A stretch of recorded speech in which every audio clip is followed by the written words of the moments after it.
MLA-ക്കെതിരെ ഫേസ്ബുക്കിൽ മോശം കമന്റിട്ട യുവാവിനെ ക്രൂരമായി മർദ്ദിച്ച MLA-യുടെ മകനും സംഘവും. മഞ്ചേരി MLA UA ലത്തീഫിന്റെ മകൻ അമീറും സംഘവുമാണ് മർദ്ദിച്ചത്.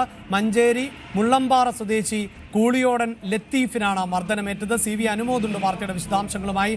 അനുമോദ്, എന്താണ് ഇതിന്റെ ഒരു സാഹചര്യം? എന്താണ് ഇത്രമേൽ, അതായത് വലിയൊരു മർദ്ദനത്തിലേക്ക് എത്തുന്ന സാഹചര്യം സൃഷ്ടിക്കപ്പെട്ടത്?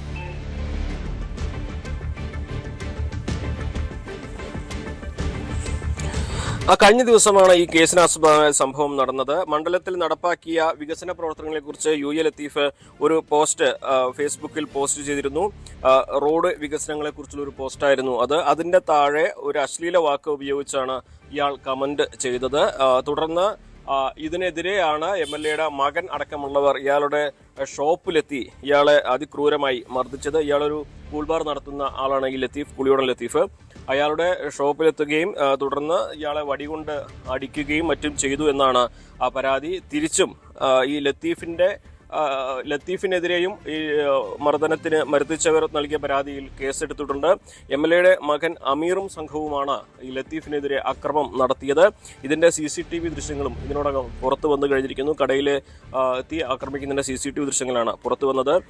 ഈ ഒരു ലത്തീഫ് നൽകിയ പരാതിയിൽ അമീറിനും 6 പേർക്കുമെതിരെയാണ് കൊലപാതക ശ്രമത്തിന് പോലീസ് കേസ് രജിസ്റ്റർ ചെയ്തിരിക്കുന്നത്. ലത്തീഫിന്റെ തലയിൽ വടികൊണ്ട് അടിച്ചു എന്നാണ് FIR-ൽ പറയുന്ന പ്രധാനപ്പെട്ട ഒരു കാര്യം. അതേസമയം തന്നെയാണ് ലത്തീഫിനെതിരെ അമീറും സംഘവും നൽകിയ പരാതിയിലും കൗണ്ടർ കേസും എടുത്തിട്ടുണ്ട്. എന്നാണെങ്കിലും ഈ ഒരു സംഭവത്തിൽ വലിയ പ്രതിഷേധം ഉയരുന്നുണ്ട്. ഒരു ഫേസ്ബുക്കിൽ മോശമായ ഭാഷയിലാണെങ്കിലും കമന്റ് ചെയ്തവരെ കയ്യേറ്റം ചെയ്ത സംഭവത്തിനെതിരെ വലിയൊരു പ്രതിഷേധം ആ മേഖലയിൽ ഉയരുന്നുണ്ട്. തീർച്ചയായും ഇവിടെ ഈ സോഷ്യൽ മീഡിയ എന്നത് തീർച്ചയായും വിമർശനങ്ങളും ആരോപണങ്ങളും ഉന്നയിക്കാനുള്ള ഒരു വേദിയാണ്. പക്ഷേ അടുത്തിടെയായി കണ്ടുവരുന്നത് രാഷ്ട്രീയ എതിരാളികളുടെ നിലപാടുകളൊക്കെ ഏറ്റവും തരംതാണ ഭാഷയിൽ, ഏറ്റവും മോശമായ ഭാഷയിൽ, ഏറ്റവും അശ്ലീല ചൊവ്വയോടുകൂടിയുള്ള വിമർശനങ്ങൾ ആണ് കണ്ടുവരുന്നത് എന്നതാണ്. അതും എതിർക്കപ്പെടേണ്ടതാണ്. പക്ഷേ അങ്ങനെ അശ്ലീലം എഴുതുന്നവരെ ഈ നിലയിൽ അല്ല നേരിടേണ്ടത്, അവരെ നിയമപരമായി തന്നെയാണ് നേരിടേണ്ടത് എന്നതും രണ്ടു വിഭാഗത്തിൻ്റെയും ഭാഗത്ത് നിന്ന് ഇപ്പോൾ പിഴവുകൾ സംഭവിക്കുന്നു എന്നതാണ് എടുത്തു പറയേണ്ടത്. കൂടുതൽ വാർത്തകൾക്ക് News 18 Keralam YouTube channel subscribe ചെയ്യുക.